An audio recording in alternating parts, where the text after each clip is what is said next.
भाई ये पूरा रोड जो है यूनिवर्सिटी का ये खोद के रखा हुआ है। अब ये पीपल्स पार्टी ने खोद तो दिया है और जो है ना इनसे बन भी नहीं पा रहा पूरा रोड।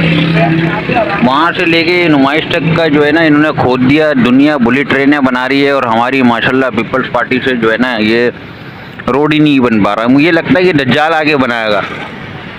दज्जाल जब आएगा वो सिंध गवर्नमेंट को बोलेगा मुझे नाउज़ुबिल्ला खुदा मानो, तो सिंध गवर्नमेंट जो है ना वो बोलेगी कि भाई हम तो जब तुम्हें खुदा मानेंगे नाउज़ुबिल्ला जब तुम ये यूनिवर्सिटी रोड बना के दोगे। तो वो दज्जाल मुझे लगता है ये वही मंसूबा जो है ना वो ये पूरा करेगा। पूरा खोद के रखा हुआ है यार, खून डलता है इस रोड पर आते हुए ना। पूरा पूरा रोड ये नीपा के बाद से पूरा खोदा हुआ है इन्होंने।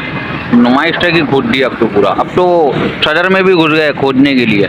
दुनिया बुलेट ट्रेनों पे बना रही है, इनसे ग्रीन लाइन का मंसूबा नहीं पूरा होके देता यार। बड़ा अफसोस होता है यार।